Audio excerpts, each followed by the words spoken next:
Doctor BK Ramesh, ಪಶು ವೈದ್ಯಕೀಯ ಸೇವಾ ಇಲಾಖೆ ಸಹಾಯಕ ನಿರ್ದೇಶಕರು, ಪಶುಪಾಲನಾ ಮತ್ತು ಪಶು ವೈದ್ಯಕೀಯ ಸೇವಾ ಇಲಾಖೆ, ಚಿಕ್ಕಬಳ್ಳಾಪುರ ಇವರನ್ನು ಸಭೆಯನ್ನು ಕುರಿತು ಕೋರಿಕೊಳ್ಳುತ್ತೇನೆ.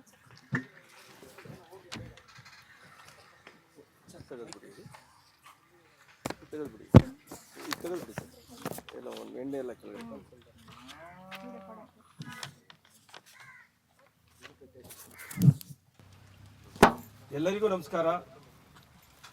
ಇದೊಂದು ಸುಂದರ ಮತ್ತೆ ಈ ಪ್ರಕೃತಿಯ ಮಡಿಲಲ್ಲಿ ಒಂದು ಕಾರ್ಯಕ್ರಮ ಮಾಡ್ತಾ ಇರೋದು. ತುಂಬಾ ಎಲ್ಲಾ ಗೋಡೆಗಳ ಮಧ್ಯೆ, ಮನೆಗಳ ಮಧ್ಯೆ ಕಾರ್ಯಕ್ರಮ ನಡೆಯುತ್ತೆ. ಇಲ್ಲಿ ಒಂದು ಪ್ರಕೃತಿ ವಾತಾವರಣದಲ್ಲಿ ಕಾರ್ಯಕ್ರಮ ಆಗ್ತಾ ಇದೆ. ಆ ಕಾರ್ಯಕ್ರಮ ತುಂಬಾ ಅರ್ಥಪೂರ್ಣವಾದ ಕಾರ್ಯಕ್ರಮ ಅಂತ ಹೇಳ್ತಾ, ಈ ನನ್ನ ವೇದಿಕೆಯಲ್ಲಿ ಇರ್ತಕ್ಕಂಥ ಡಾಕ್ಟರ್ ಗಣೇಶ್ ಮೂರ್ತಿ ಸರ್ ಅವರೇ, ಶಶಿಕುಮಾರ್ ಅವರೇ, ಉಪಾಧ್ಯಕ್ಷರಾದಂಥ ನಾಗಮ್ಮ ಅವರೇ, ಮಂಜುನಾಥ್ ರೆಡ್ಡಿ ಅವರೇ, ಡಾಕ್ಟರ್ ಭಾಸ್ಕರ್ ಅವರೇ, ಡಾಕ್ಟರ್ ಪ್ರೀತಿ ಅವರೇ, ಮತ್ತೆ ಎಲ್ಲ ನಮ್ಮ ಇಲ್ಲಿ ನೆರೆದಿರ್ತಕ್ಕಂಥ ಸಹೋದ್ಯೋಗಿ ಮಿತ್ರರೇ, ನಮ್ಮ ಸಿಬ್ಬಂದಿ ವರ್ಗದವರೇ, ಮತ್ತೆ ಗ್ರಾಮಸ್ಥರೇ. ಸೊ ಈ ಒಂದು ಕಾರ್ಯಕ್ರಮ ನಿಮ್ಗೆಲ್ಲ ಸುಮಾರು ವರ್ಷಗಳ ಒಂದು 3 ತಿಂಗಳಿಂದ ಮಕ್ಕಳುಗಳು ಇಲ್ಲಿ ಕಾಲೇಜಿಂದ ಬಂದು ಈ ಒಂದು ಗ್ರಾಮದಲ್ಲಿ ನೆಲೆಸಿ, ಈ ಗ್ರಾಮದ ಏನೇನು ಆಕ್ಟಿವಿಟೀಸ್ ಇದೆ, ಪಶುಸಂಗೋಪನೆ ಸಂಬಂಧವಾಗಿ, ಕೃಷಿ ಸಂಬಂಧವಾಗಿ, ಮತ್ತೆ ಇನ್ನಿತರ ಒಂದು ವಿಸ್ತರಣಾ ಚಟುವಟಿಕೆಗಳ ಸಂಬಂಧವಾಗಿ ಅವರು ಡಾಟಾಸ್ಗಳನ್ನು ಕಲೆಕ್ಟ್ ಮಾಡಿರ್ತಾರೆ. ಇದರಲ್ಲಿ ಈ ಮಣ್ಣಿನಲ್ಲಿ ಇರ್ತಕ್ಕಂಥ, ಉದಾಹರಣೆಗೆ ಈಗ ನಮ್ಮ ಪಶುಪಾಲನೆಯನ್ನೇ ತಗೊಂಡ್ರೆ, ನಾವು ಹಾಕುವಂತ ಆಹಾರ ಯಾವುದು ಅಂದ್ರೆ, ಈಗ ಕೃಷಿ ಇಲಾಖೆ, ಈಗ ತೋಟಗಾರಿಕಾ ಇಲಾಖೆ, ಈಗ ರೇಷ್ಮೆ ಇಲಾಖೆ, ಅಲ್ಲಿಯ ಮುಖ್ಯ ಬೆಳೆಗಳಲ್ಲ, ಅಲ್ಲಿಯ ಉಳಿಕೆಗಳನ್ನ ನಾವು ನಮ್ಮ ಇಲಾಖೆಯ ಒಂದು ಬಳಕೆಗಳು ಅಲ್ವಾ. ಈಗ ಕೃಷಿ ಇಲಾಖೆಯಲ್ಲಿ ಉಳಿದದನ್ನ ನಮ್ಮ ಹಸುಗಳಿಗೆ ಹಾಕ್ತಿವಿ, ತೋಟಗಾರಿಕೆಯಲ್ಲಿ ಉಳಿದದನ್ನ ನಮ್ಮ ಹಸುಗಳಿಗೆ ಹಾಕ್ತಿವಿ, ರೇಷ್ಮೆ ಸೊಪ್ಪಿನಲ್ಲಿ ಲಾಸ್ಟ್ ಉಳಿದದನ್ನ ನಮ್ಮ ಹಸುಗಳಿಗೆ ಹಾಕ್ತಿವಿ. ಅಂದ್ರೆ ಮುಖ್ಯ ಅಲ್ಲಿದು ಉಳಿಕೆ ನಮ್ಮದ ಬಳಕೆ, ನಮ್ಮ ಇಲಾಖೆಯ ಬಳಕೆ ಆಗ್ಬೇಕು. ಅದಾಗಬೇಕು ಅಂದ್ರೆ ಅದನ್ನ ಪೋಷಕಾಂಶ ಬರ್ಬೇಕು, ಪೌಷ್ಟಿಕಾಂಶ ಇರ್ಬೇಕು ಅದರಲ್ಲಿ. ಅಂದ್ರೆ ಅದು ಚೆನ್ನಾಗಿರ್ಬೇಕಲ್ವಾ. ಅದು ಬೆಳೆ ಚೆನ್ನಾಗಿರ್ಬೇಕು ಅಂದ್ರೆ ಮಣ್ಣು ಚೆನ್ನಾಗಿರ್ಬೇಕಲ್ವಾ.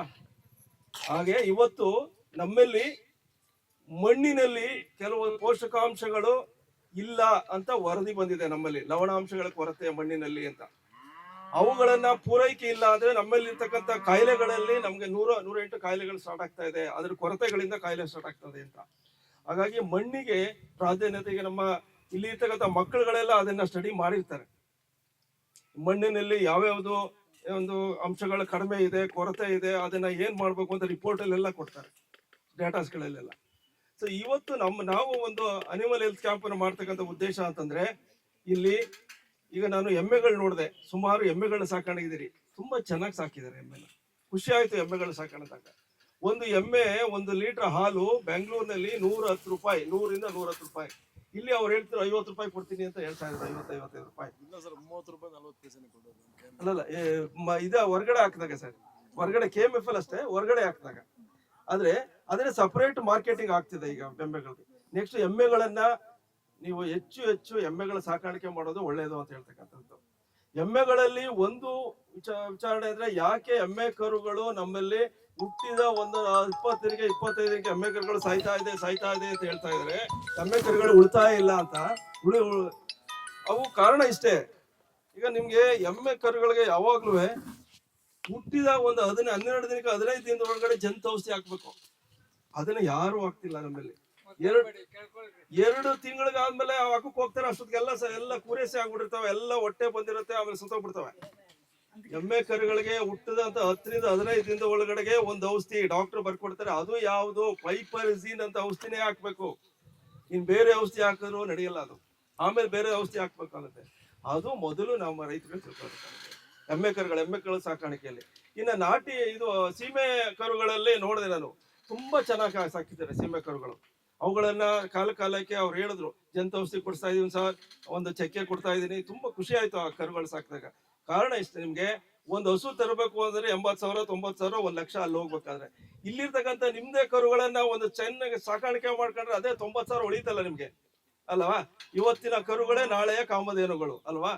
ಸೊ ಹಾಗಾಗಿ ನೀವು ಹೊರಗಡೆ ಎಲ್ಲಿ ಹೋದಾಗ ನೀವು ಬೇರೆಯವ್ರೆ ಹಸು ಕೊಡ್ಬೇಕು ಅಂತಂದ್ರೆ ಅವ್ರಲ್ಲಿ ಏನೋ ಡಿಫೆಕ್ಟ್ ಇದ್ರೂ ಕೊಡ್ತಾರೆ ಅಲ್ವಾ? ಅದು ಚೆನ್ನಾಗಿ ಹಾಲು ಕರಿತಾ ಇದ್ರೆ ನಿಮ್ಗೆ ಯಾಕೆ ಕೊಡ್ತಾರೆ ಅವರು?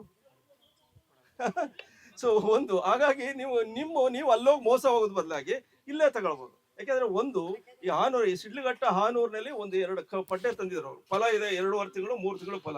ಆ ಪಕ್ಕದಲ್ಲಿ ಚಿಂತಾಮಣಿ ಸಂತೆಯಿಂದ. ಸೊ ಫಲ ಚೆಕ್ ಮಾಡ್ಕೊಡಿ ಸರ್ ಅಂತ, 3 ತಿಂಗಳಾಗಿದೆ ಕೊಟ್ಟಿದ್ದಾರೆ, ಫಲ ಚೆಕ್ ಮಾಡ್ಕೊಡಿ ಸರ್ ಅಂತ ಕರೆದಿದ್ದಾರೆ. ಈಗ ರೀಸೆಂಟ್ 1.5 ತಿಂಗಳಿಂದ ಹೋಗಿ ಫಲ ಚೆಕ್ ಮಾಡಿದ್ರೆ 1-2 ತಿಂಗಳು ಫಲ ಇದೆ, ಅದಕ್ಕೆ 48,000 ಕೊಟ್ಟಿದ್ದಾರೆ. ಇನ್ನೊಂದು ಅದಕ್ಕೆ 78,000 ಕೊಟ್ಟಿದ್ದಾರೆ. ಇನ್ನೊಂದಕ್ಕೆ ಅದು 3 ತಿಂಗಳು ಫಲ ಅಂತ ಕೊಟ್ಟಿದ್ದಾರೆ, ಸ್ವಲ್ಪ ಕೆಚ್ಚಲಿದೆ ಇಷ್ಟು ಅಂತ ಕೊಟ್ಟಿದ್ದಾರೆ. ಒಳಗಡೆ ಕೈ ಹಾಕಿ ನೋಡಿದ್ರೆ ಗರ್ಭಕೋಶನೇ ಇಲ್ಲ. ಅಲ್ಲಿ 78,000 ಕೊಡ್ತಿದ್ದಾರೆ. ಲಾಸ್ ಅಲ್ವಾ? ಅಲ್ಲಿ ಯಾರು ಮೋಸ ಮಾಡಿದ್ದಾರೆ? ಯಾಕೆ ಮೋಸ ಮಾಡಿದ್ರು? ಹೇಗ್ ಮೋಸ ಮಾಡಿದ್ರು? ಯಾಕೆ ಗರ್ಭಕೋಶ ಇಲ್ಲ ಅದಕ್ಕೆ? ಇದು ಪ್ರಶ್ನೆ ನಮ್ಗೆ ಅಲ್ವಾ? ಸೊ ಇಲ್ಲಿ ಒಂದು ಹಸು ಹೌಳಿ ಜವಳಿ ಕರು ಹಾಕಿದಾಗ, ಹೌಳಿ ಜವಳಿ ಕರು ಹಾಕತ್ತಲ್ಲ, 2 ಕರು ಹಾಕಿದಾಗ ಒಂದು ಕರು ಹೆಣ್ಣು ಹುಟ್ಟಿ ಇನ್ನೊಂದು ಕರು ಗಂಡು ಹುಟ್ಟಿದ್ರೆ ಆ ಹೆಣ್ಣು ಕರುಗೆ ಗರ್ಭಕೋಶ ಇರಲ್ಲ, ತಿಳ್ಕೊಬಿಡ್ಬೇಕು. ಅದು ಉಪಯೋಗ ಇಲ್ಲ. ಹಸುಗಳಲ್ಲಿ ಅದು ದೊಡ್ಡ ಚಿತ್ರ. ಆಮೇಲೆ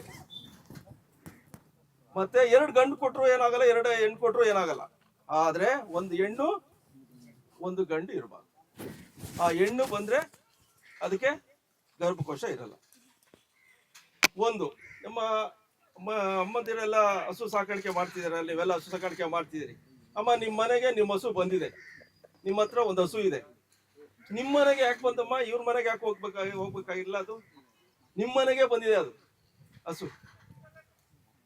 ಅಂದ್ರೆ ಯಾವುದೋ ಒಂದು ಋಣ, ಯಾವುದೋ ಒಂದು ಸಂಬಂಧಿಕರು, ನಿಮ್ಮ ಪೂರ್ವಿಕರು ನಿಮ್ಮ ಮನೆಗೆ ಹಸು ರೂಪದಲ್ಲಿ ಬಂದಿದ್ದಾರೆ, ನಿಮ್ಮ ಸೇವೆಯನ್ನ ಬಯಸಿಕೆ ಬಂದಿದ್ದಾರೆ. ಅಂದ್ರೆ ನೀವು ಅದಕ್ಕೆ ಮೋಸ ಮಾಡ್ಲಿಕ್ಕೆ ಆಗಲ್ಲ. ಹಸುನ ದುಡ್ಡು ತಿಂದು ಉದ್ದಾರಕ್ಕಾಗಲ್ಲ, ಅರ್ಗಿಸ್ಕೊಳಕ್ಕಾಗಲ್ಲ. ಹಸು ದುಡ್ಡು ತಿಂದು ಅರ್ಗಿಸ್ಕೊಳಕ್ಕಾಗಲ್ಲ, ಹಾಲು ದುಡ್ಡು ತಿಂದು ಅರ್ಗಿಸ್ಕೊಳಕ್ಕಾಗಲ್ಲ. ಸೊ ಹಾಗಾಗಿ ಆ ಹಸು ನಿಮ್ ಮನೆಗೆ ಬಂದಿದೆ ಅಂದ್ರೆ ಯಾವುದೋ ಪೂರ್ವ ಜನ್ಮದ ಪುಣ್ಯ, ಯಾವುದೋ ಪೂರ್ವಿಕರು ನಿಮ್ ಮನೆಯಲ್ಲಿ ಬಂದು ನೆಲೆಸಿದ್ದಾರೆ, ಹಸುವಿನ ರೂಪದಲ್ಲಿ ನಿಮ್ಮ ಸೇವೆಯನ್ನ ಬಯಸ್ತಾ ಇದ್ದಾರೆ, ನಿಮ್ಗೆ ಹಾಲನ್ನ ಕೊಡ್ತಿದ್ದಾರೆ, ನಿಮ್ ಮಕ್ಕಳುಗಳಿಗೆ ನಿಮ್ಗೆಲ್ಲ ಪೋಷಕಾಂಶಗಳನ್ನ ಕೊಡ್ತಾ ಇದ್ದಾರೆ, ಆರೋಗ್ಯವನ್ನ ಕೊಡ್ತಾ ಇದ್ದಾರೆ ಅದ್ರ ಮುಖಾಂತರ. ಆಗ ಅದನ್ನ ಚೆನ್ನಾಗಿ ನೋಡ್ಕೊಳ್ಳೋ ಜವಾಬ್ದಾರಿ ಯಾರ್ದು? ಅಲ್ವಾ? ಅದು ಹಾಲ್ಗೆ ನನಗೆ ಟೈಮ್ಗೆ ಕರೆಕ್ಟ್ ಆಗಿ ಹುಲ್ ಕೇಳುತ್ತಾ? ಇಲ್ಲ. ಸರಿಯಾದ ಸಮಯಕ್ಕೆ ನೀರ್ ಕೇಳುತ್ತಾ? ಇಲ್ಲ. ಮೂಗ್ದಾರ ಹಾಕಿರ್ತೀವಿ, ಕಟ್ತೀವಿ, ಅದು ಹಂಗೆ ಇರ್ತದೆ, ಏನ್ ಹಾಕ್ತಿವಿ ತಿನ್ನತ್ತೆ. ಸೊ ಅಂದಾಗ ಕಾಲಕ್ಕೆ ನೀರು, ಫೀಡು, ಅದಕ್ಕೆ ಏನ್ ಮುತುವರ್ಜಿ ವಹಿಸ್ತಕ್ಕಂಥದ್ದು ನಮ್ಮ ಮೊದಲ ಕರ್ತವ್ಯ ಮತ್ತು ಪುಣ್ಯದ ಕೆಲಸ. ಈಗ ಇಲ್ಲೇ ಒಂದು ಮೂಗ್ದಾರ ಹಾಕಿರೋದು ನೋಡಿದೆ ನಾನು. ಯಾರೋ ಒಂದು ಪಡ್ಡೆಗಳನ್ನು ಮೂಗ್ದಾರ ಕರ್ಕೊಂಡು ಬಂದಿದ್ರು. ಮೂಗ್ದಾರ ಹಿಡಿದ್ರೆ ಸಾಕು, ಪಡ್ಡೆ ಕೆಳಗೆ ಬಿದ್ದೋಗುತ್ತೆ. ಯಾಕೆ? ಆ ಮೂಗ್ದಾರ ಚುಚ್ಚುವಾಗ ಅದು ಹಿಂಭಾಗಕ್ಕೆ ಚುಚ್ಚಿಬಿಟ್ಟಿದ್ದಾರೆ. ಅದು ನಟ್ಟಿಗೆ ಅಂತ ಹೇಳ್ತಾರೆ, ನಟ್ಟೆ ಹಿಂಭಾಗ. ಅದು ಚುಚ್ತಾ ಇದೆ. ಅದನ್ನ ಒಂದು ಮೂಗ್ದಾರ ಇಟ್ಕೊಂಡ್ರೆ ಸಾಕು, ನೋವು ಬರ್ತಾ ಇದೆ ಅದಕ್ಕೆ. ಅದು ಕೆಳಗಡೆ ಮೂಗಕ್ಕೆ ಹೋದಾಗ್ಲೂ ನೋವು ಬರುತ್ತೆ. ಅದಕ್ಕೆ ಮೂಗ್ದಾರ ಚುಚ್ಚುವಾಗ ಡಾಕ್ಟರ್ಗಳನ್ನ ಕೇಳಿ, ಯಾರೋ ಒಬ್ರು ರೈತರು ಪ್ರಾಕ್ಟೀಸ್ ಮಾಡ್ಕೋಬಹುದು. ಈಗ ತೋರ್ಸ್ಕೊಟ್ಬಿಡ್ತೀವಿ ನಾವೇ, ಅದು ಯಾವ ಜಾಗದಲ್ಲಿ ಚುಚ್ಚಬೇಕು ಅಂತ. ಅಲ್ಲಿ ತಪ್ಪಾಗ್ತಾ ಇದೆ. ಇಲ್ಲೇ ನಿಮ್ಗೆ ಇನ್ನೂ ಒಂದು ಇನ್ಸಿಡೆಂಟ್ಸ್ಗಳು ಹೇಳ್ತೀವಿ. ಈ ಮಜ್ಜಿಗೆ ಹೊಸಹಳ್ಳಿ ಅಂತ ಬರುತ್ತೆ ಇಲ್ಲಿ, ಇದ್ರ ಹತ್ರ ದೇವನಾಕಹಳ್ಳಿ, ಕಾರಹಳ್ಳಿ ಮಜ್ಜಿಗೆ. ಕರೆಕ್ಟ್, ಗೌಡ್ರಿಗೆ ಹೇಳಿದ್ರು. ರಾತ್ರಿ ಒಂದೆರಡು ತಿಂಗಳ ರಾತ್ರಿ ಫೋನ್ ಮಾಡಿ ಬಂದ್ರು ಅವರು, ದಳ್ಳಾಳಿ ಅವರು. 1,10,000 ರೂಪಾಯಿ ಹಸು ತಂದಿದ್ರಂತೆ. ಸರ್, ಅಲ್ಲಿ ನಮ್ಮ ಹಸು ತುಂಬಾ ರಕ್ತ ಸುರಿತಾ ಇದೆ ಸರ್, ಮೂಗಲೆಲ್ಲ ರಕ್ತ ಹಿಂಗು ಬಸ ಅಂತ ಇದೆ, ರಕ್ತ ಸುರಿತಾ ಇದೆ, ಅದಕ್ಕೇನೋ ಆಗ್ಬಿಟ್ಟಿದೆ, ಬರ್ಬೇಕು ಸರ್ ಅಂತ. ನೋಡಿದ್ರೆ ಫೋಟೋನು ತಂದಿದ್ರು, ಅದೆಲ್ಲ ರಕ್ತ ಆಗ್ತಾ ಇರೋದು. ಏನಾಗಿದೆ ಅಂತ ನಮಗೂ ಆಶ್ಚರ್ಯ ಆಗೋಯ್ತು. ಸಾಯ್ತು, ಬೈಕಿಂದ ಅಲ್ಲಿಂದ ದೇವನಹಳ್ಳಿಯಿಂದ ಅಲ್ಲಿಗೆ ಬರ್ಬೇಕಾದ್ರೆ ಒಂದು 15-20 ಕಿಲೋಮೀಟರ್ ನಾವು ಬೈಕಲ್ಲಿ ರಾತ್ರಿ ಬುಲೆಟ್ ಅಲ್ಲಿ ಕರ್ಕೊಂಡು ಬಂದ ತಕ್ಷಣ ನಾವು ಮನೆ ಹತ್ರ ಹೊಸಲತ್ತಾ ಇದ್ವಿ, ಕರೆಂಟ್ ಹೊಂಟೋಯ್ತು. ಅವರ ಮನೆಯವರು, ಅಯ್ಯೋ ಅಪಶಕುನ, ಹಸು ಸತ್ತೋಗುತ್ತೆ, ಕರೆಂಟ್ ಹೊಂಟೋಯ್ತು ಸ್ವಾಮಿ, ನೀವು ಬಂದ ತಕ್ಷಣ ಅಂತ ಅವರು ಶುರು ಮಾಡಿದ್ರು. ಅಲ್ಲಿ ಒಳಗಡೆ ಕೊಟ್ಟಿಗೆಗೆ ಹೋದ್ ನೋಡಿದಾಗ ಹಸು ತುಂಬಾ ಸೀನ್ತಾ ಇದೆ, ರಕ್ತ ಹರಿತಿದೆ, ಈಗ ಬಗ್ಗದಾಗಲೆಲ್ಲ ಹಸುಗೆ ರಕ್ತ ಸುರಿತಾ ಇದೆ. ಆಗ ನಮ್ಗೆ ತಲೆಯಲ್ಲಿ ಏನ್ ಮಾಡಿತ್ತು ಅಂದ್ರೆ, ನಾವು ಅಲ್ಲಿ ಓದಿರ್ತೀವಲ್ಲ, ಏನೇನಿರ್ಬೋದು, ಇಲ್ಲಿ ಗಡ್ಡೆ ಇರ್ಬೋದು, ಕ್ಯಾನ್ಸರ್ ಗಡ್ಡೆ, ಆ ಕ್ಯಾನ್ಸರ್ ಗಡ್ಡೆಯಿಂದ ಸುರಿತಾ ಇರ್ಬೋದು, ಅಥವಾ ಏನಾರ ಚುಚ್ಚಿ ಇದಾಗ್ಬಿಟ್ಟಿರ್ಬೇಕು, ಏನೇನೋ ತಲೆಯಲ್ಲಿ ಉಳಿತದ ನಮ್ಗೆ. ಆಮೇಲೆ ಕೊಟ್ಟಿಗೆಗೆ ಹೋಗಿ ಆ ಮೂಗ್ದಾರ ಹಿಡ್ಕೊಂಡು ಸುಮ್ನೆ ಒಂದು ಬ್ಯಾಟ್ರಿ ತಂದ್ರು ಅಷ್ಟೊತ್ತಿಗೆ, ಟಾರ್ಚ್ ಅಂದು ಮೂಗ್ದಾರ ಹಿಡ್ಕೊಂಡು ಹಿಂಗೆ ಎತ್ತಿದ್ವಿ. ಆ ಮೂಗ್ದಾರದಲ್ಲಿ ಒಳಗಡೆ ಪ್ಲಾಸ್ಟಿಕ್ ಮೂಗ್ದಾರ ಹಾಕಿದ್ದು, ಒಂದು ಗಂಟು ಹಾಕಿದ್ರು ಚೆನ್ನಾಗಿ ಇಷ್ಟು. ಆ ಗಂಟು ತುದಿಯಲ್ಲಿ ಒಂದು ದಾರವನ್ನ ಹಿಂಗ್ ಬಿಟ್ಟಿದ್ರು, ಪ್ಲಾಸ್ಟಿಕ್ ದಾರ. ಅದು ಈ ಮೂಗಿಗೆ ಒಳ್ಳೆಗೆ ಹೋಗ್ತಿತ್ತು. ಹಿಂಗ ಬಗ್ಕೊಂಡಾಗ ಚುಚ್ಚುದು, ಅದು ಹಿಂಗ ಹಸು ಬಗ್ಗದ್ರೆ ಚುಚ್ಚುದು, ರಕ್ತ ಸುರಿಯೋದು. ಆ ಮೂಗ್ದಾರ ಮೇಲಕ್ಕೆ ಬಂದ್ಮೇಲೆ ಆ ಗಂಟು ಹಸು ಆರಾಮಾಗೋಯ್ತು. ಏನಾಗಿತ್ತಲ್ಲಿ,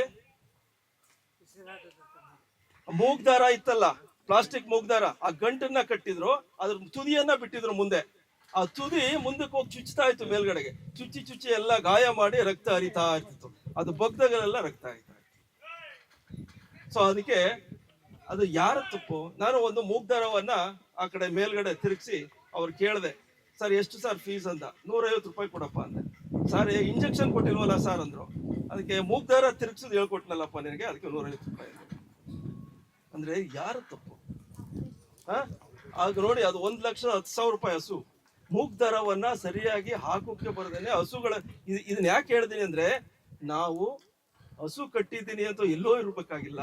ಹಸು ಪಕ್ಕದಲ್ಲೇ ನೀವು ಅದನ್ನ ಜೊತೆನಲ್ಲೇ ಇದ್ದು ಅದನ್ನ ಏನಾಗ್ತದೆ ಹೇಗಾಗ್ತದೆ ಅನ್ನೋದನ್ನ ನೋಡ್ತಾ ಇದ್ರೆ ನಿಮ್ಗೆ ಯಾವುದೇ ಉದ್ಯಮ ಆಗ್ಲಿ ಲಾಭದಾಯಕ ಇರ್ತದೆ. ಅದ್ರ ಜೊತೆನಲ್ಲೇ ಇರ್ಬೇಕು ನಾವು. ಸೊ ಇಷ್ಟ. ಸೊ ಹೀಗಾಗಿ ಇನ್ನೊಂದು ಕೆಚ್ಚಲು ಬಾವು ಹೇಳ್ತಾ ಇದ್ರಿ ನೀವು. ಇವತ್ತು ಕೆಚ್ಚಲು ಬಾವು ಆಗುತ್ತೆ ಅನ್ನೋದು ನಾಳೆ ಹಿಂದಿನ ದಿನನೇ ಗೊತ್ತಾಗುತ್ತೆ. ಹೆಂಗೆ ಸರ್, ಹೆಂಗ್ ಗೊತ್ತಾಗುತ್ತೆ ಸರ್ ಅಂತ ಕೇಳ್ಬೋದಲ್ವಾ? ಸರ್ ಈ ಬೆಳಿಗ್ಗೆ ಕೆಚ್ಚಲು ಬಾವು ಆಗೋದು ಹಿಂದಿನ ರಾತ್ರಿ ಹೆಂಗ್ ಗೊತ್ತಾಗುತ್ತೆ ಸರ್ ನನಗೆ ಅಂತ. ನೀವು ಜೊತೆನಲ್ಲಿ ಯಾವಾಗ್ಲೂ ಹಾಲು ಕರಿತಾ ಇದ್ರೆ, ನೀವೇ ಹಸು ಜೊತೆನಲ್ಲಿ ಇದ್ರೆ ನೀವು ಗ್ಯಾರಂಟಿ ಗೊತ್ತಾಗುತ್ತೆ. ಹೇಗೆ ಅಂದ್ರೆ, ಸಂಜೆ ಹಾಲು ಕರಿತಾ ಇರ್ತೀರಿ, ಕ್ಲೀನಾಗಿ ಎಲ್ಲ ತೊಟ್ಟೆಲ್ಲ ತೊಳಿತೀರಾ, ತೊಟ್ಟು ತೊಳೆದು ಕೈ ಹಾಕಿ ಹಾಲು ಕರಿಯಕ್ಕೆ ಕುಳಿತುಕೊಳ್ತೀರಿ ಅಲ್ವಾ? ಸೊ ಒಂದು ತೊಟ್ಟು ಹಾಲು ಈಗ ಇದರಲ್ಲಿ ಹಾಲು ಕರಿಯಕ್ ಮೊದ್ಲೇ 1-2 ದಾರನ ಹೊರಕ್ ಹಾಕ್ತೀರಾ. ಈಗ ಹಾಲು ಕರೀತಿರೋ ತೊಟ್ಟಲ್ಲಿ 1-2 ತೊಟ್ಟು ಹೊರಗಡೆ ಹಾಕ್ಬೇಕು ದಾರನ, ಸ್ವಲ್ಪ ಹಿಂಗ್ ಕರೆದು ಹೊರಕ್ ಹಾಕ್ಬೇಕು. ಯಾಕೆ ಅಂದ್ರೆ, ಸೊ ನೀವು ಅಲ್ಲಿ ಬ್ಯಾಕ್ಟೀರಿಯಾಗಳು ಇರ್ತವೆ. ಸೊ ನೀವು ಆ ದಾರ ಹಿಂಗ್ ಕರಿದೇನೆ 1-2 ತೊಟ್ಟು ಹೊರಗಡೆ ಕರೆದಂತ ಹಾಲು, ಹೊರಗಡೆ ದಾರವನ್ನ ತೆಗೆದು ಕರೆದಂತ ಹಾಲು ಇರ್ತದೆ ನೋಡಿ. ಈ ಹಾಲು 3 ಗಂಟೆಗೆ ಇಟ್ಟೋಗುತ್ತೆ, ಈ ಹಾಲು 6 ಗಂಟೆ ಗಂಟೆ ಇರ್ತದೆ. ದಾರ ಹೊರಗಡೆ ತೆಗೆದಂತ ಹಾಲು 6 ಗಂಟೆ ಗಂಟಲು ಇರುತ್ತೆ. ತೊಟ್ಟು ಹೊರಗಡೆ ಅರ್ಧ 1-2 ತೊಟ್ಟು ಹೊರಗಡೆ ಕರೆದು ನಂತರ ಹಾಲು ಕರಿಬೇಕು. ಸೊ ಇಲ್ಲಿ ಬರೋಣ. ಈಗ ಹಾಲು ಒಂದು ತೊಟ್ಟೆಯಲ್ಲಿ ಹಾಲು ಕರಿದ್ರಿ, ಇನ್ನೊಂದು ತೊಟ್ಟೆಯಲ್ಲಿ ಹಾಲು ಕರೆದ್ರಿ, ಇನ್ನ 3ನೇ ತೊಟ್ಟಿಗೆ ಕೈ ಹಾಕಿದ್ರಿ. ಆ ಗಮನಿಸಿ, ಆ ಕೈ ಹಾಕಿದಾಗ ಹಸು, ಯಾವುದೇ ಹಸು ಕಾಲ್ ಹಿಂಗ ಅನ್ನತ್ತೆ ಒಂದ್ಸರಿ. ಇದು ಎಲ್ಲಾರು ಅಬ್ಸರ್ವ್ ಮಾಡ್ಬೇಕು. ಹಿಂಗ ಅನ್ನತ್ತೆ ಕಾಲು. ಸೊ ಆ ಕಾಲು ಅಂದಾಗ ತಿಳ್ಕೊಬಿಡ್ಬೇಕು, ಆ ತೊಟ್ಟು ಬಾವು ಆಗೋಕೆ ಸ್ಟಾರ್ಟ್ ಆಗ್ತಿದೆ. ನಾಳೆ ಬೆಳಿಗ್ಗೆ ಬಾವು ಆಗತ್ತೆ, 100% ಬಾವು ಆಗುತ್ತದೆ. ಈಗ ಮೊನ್ನೆ ಎಲ್ಲ ಕರಿತೀರಿ, ಚೆನ್ನಾಗಿ ನಿಂತಿತ್ತು ಹಸು, ಏನು ಕಾಲೆತ್ತಿರ್ಲಿಲ್ಲ. ಈಗ 3ನೇ ತೊಟ್ಟು ಕೈ ಹಾಕಿದಾಗ ಕಾಲು ಹಿಂಗೆ ಎತ್ತಿತ್ತು ಅಂದ್ರೆ ಆ ತೊಟ್ಟಿಗೆಲ್ಲಿ ಈಗ ಬಾವು ಸ್ಟಾರ್ಟ್ ಆಗ್ತಾ ಇದೆ. ಈಗ ಇನ್ನೂ ಒಂದು ಟೆಸ್ಟ್ ಮಾಡ್ಬೋದು ಅಂದ್ರೆ, ಆ ಹಾಲನ್ನ ಕರೆದ್ಬಿಟ್ಟು ಒಂದ್ ಸ್ವಲ್ಪ ನೆಕ್ಕಿದ್ರೆ ಉಪ್ಪು ಹೊಡೆಯುತ್ತೆ. ಉಪ್ಪು ಬರುತ್ತೆ. ಆ ಕಾಲನ್ನ ಒಂದ್ ಸ್ವಲ್ಪ ಕಾಯಿಸಿದ್ರೆ ಹೊಡೆದೋಗ್ಬಿಡ್ತದೆ. COB ಆಗುತ್ತೆ. ಇವ್ರು ಹೇಳ್ತಾರೆ COB ಆಗುತ್ತೆ. COS ಇದು. ಆಮೇಲೆ ಆಗ್ಲೇ ನೀವು ಆ ಹಾಲನ್ನೆಲ್ಲ ಚೆನ್ನಾಗಿ ಕರೆದು ಹೊರಕ್ ಹಾಕಿ ಒಂದು ಆಯಿಂಟ್ಮೆಂಟ್ ಹಚ್ಚಿ ಚೆನ್ನಾಗಿ ಹಾಲು ಕರೆದು ಹಾಕಿ ಒಂದು ಔಷಧಿ, ಒಂದು ಟ್ಯೂಬ್, ಒಂದು 30 ರೂಪಾಯಿ 40 ರೂಪಾಯಿ ಟ್ಯೂಬ್ ನ ಒಳಗಡೆ ಹಾಕಿ ಚೆನ್ನಾಗಿ ಮಸಾಜ್ ಮಾಡ್ಬಿಟ್ರೆ ಅರ್ಧ ನಾಳೆ ಬೆಳಿಗ್ಗೆಗೆ ಬಾವಾಗು ತಪ್ಪುತ್ತೆ. ಇಲ್ಲ ನಾಳೆ ಬೆಳಿಗ್ಗೆಗೆ ಕಲ್ಲು ಬಾವಾಗಿ ಊತ ಬಂದು ಅದಕ್ಕೆ 1000 ರೂಪಾಯಿ ಇಂಜೆಕ್ಷನ್ಸ್ ಕೊಟ್ಟು ತೊಟ್ಟು ಹೋಗಿ ಅದು ಲಾಸ್ ಆಗೋಕೆ ನಿಮ್ ಜವಾಬ್ದಾರಿ ಆಗುತ್ತೆ. ಇವತ್ತು ಸಿಕ್ಕಾಬಟ್ಟೆ ಈ ತರ ಟೆಕ್ನಿಕ್ಗಳು ಸುಮ್ಮನೆ ಇವೆ, ಕಲಿಬೇಕಾಗಿದೆ ಅಷ್ಟೇ. ನಮ್ಗೆ ನಾವೇನ್ ಮಾಡ್ತಿದೀವಿ, ಹಸು ತಂದ್ಬಿಟ್ಟಿದೀವಿ, ಒಂದು ಎಷ್ಟು 90,000 ರೂಪಾಯಿ ಹಸು ತಂದಿದೀವಿ. ಆದ್ರೆ ಒಂದು 10 ರೂಪಾಯಿ ಪುಸ್ತಕ ಇಟ್ಕೊಳ್ಳಲ್ಲ ನಾವು. ಈಗ ಒಂದು 90,000 ಹಸು ತಂದ್ಮೇಲೆ ಒಂದು 10 ರೂಪಾಯಿ ಪುಸ್ತಕ ಇಟ್ಕೊಂಡ್ರೆ ಆ ಪುಸ್ತಕದಲ್ಲಿ ಎಲ್ಲವನ್ನೂ ಬರ್ಕೊಳ್ಬಹುದು, ಪ್ರತಿಯೊಂದು. ಈ ವಿಮೆ ಮಾಡಿಸಿರೋದು ಯಾವಾಗ, ಹಸು ಯಾವಾಗ ಎಷ್ಟು ದುಡ್ಡು ಬಂತು, ಮತ್ತೆ ಯಾವಾಗ ಏನೇನು ಕಾಯಿಲೆ ಕೊಟ್ಟು ಬಂತು, ಯಾವ ಇಂಜೆಕ್ಷನ್ ಮಾಡಿಸ್ತೀವಿ, ಎಲ್ಲವನ್ನು ಅದ್ರಲ್ಲಿ ಬರೆದಿಡ್ಬೇಕು ನೀವು. ಸೊ ಇದು ಒಂದು ನನ್ನ ಮನವಿ. ಸೊ ಈ ತರ ಒಂದು ಹಸು ಸಾಕಾಣಿಕೆಯಲ್ಲಿ ಈ ತರ ಎಲ್ಲ ಇರುತ್ತೆ. ಮತ್ತೆ ಈ ಒಂದು ಹುಲ್ಲು ಮತ್ತೆ ಮೇವನ್ನ ಕೊಡ್ತಕ್ಕಂಥದ್ದು ಈಗ ಆಲ್ರೆಡಿ ನಿಮಗೆ ಈಗ ಮಕ್ಕಳುಗಳೆಲ್ಲ ಬರ್ದಿಟ್ಟಿದ್ದಾರೆ ಏನೇನ್ ಕೊಡ್ಬೇಕು ಅಂತ. ಈಗೆಲ್ಲ ಒಂದ್ 3 ತಿಂಗಳೆಲ್ಲ ಹೇಳ್ತಾ ಇರ್ತಾರೆ ನಿಮ್ಗಳಲ್ಲಿ. ಇನ್ನೊಂದು ಆಸ್ಪೆಕ್ಟ್ಸ್ ಅಲ್ಲಿ ಹೇಳ್ಬಿಟ್ಟು ನಾನು ಮಾತು ಮುಗಿಸ್ತೀನಿ. ನಾಯಿ ಅಂದ್ರೆ ಎಲ್ಲ ನಾಯಿಗಳ ಬೀದಿ ನಾಯಿಗಳಿವೆ ನಿಮ್ಮೆಲ್ಲ ಹತ್ರ ಅಲ್ವಾ? ಬೀದಿ ನಾಯಿಗಳ ಅವಳಿಗಳು ಜಾಸ್ತಿ ಆಗ್ತಿದೆ ಈಗ ಇತ್ತೀಚೆಗೆ. ಸೊ ಬೀದಿ ನಾಯಿಗಳಾಗ್ಲಿ ಮನೆಯಲ್ಲಿರ್ತಕ್ಕಂಥ ನಾಯಿಗಳಿಗಾಗ್ಲಿ ರೇಬಿಸ್ ಇಂಜೆಕ್ಷನ್ ಗಳನ್ನ ಕೊಡ್ತಾ ಇರ್ತಾರೆ. ರೇಬಿಸ್ ಇಂಜೆಕ್ಷನ್ ಕೊಡಿಸ್ಬೇಕು. ಒಂದ್ಸರಿ ಹುಚ್ಚು ನಾಯಿ ಕಚ್ಚಿದ ಮೇಲೆ ಅದಕ್ಕೆ ಯಾವುದೇ ತರ ಇಂಜೆಕ್ಷನ್ ಗಳಿರಲ್ಲ. ಸೊ ಕಚ್ಚಿದಂತ ಜಾಗನ ಚೆನ್ನಾಗಿ ಸೋಪ್ನಲ್ಲಿ ತೊಳಿಬೇಕು. ಯಾವುದು ಲೈಫ್ ಬಾಯ್ ಸೋಪ್ ಆದ್ರೂ ಬೆಸ್ಟೇ.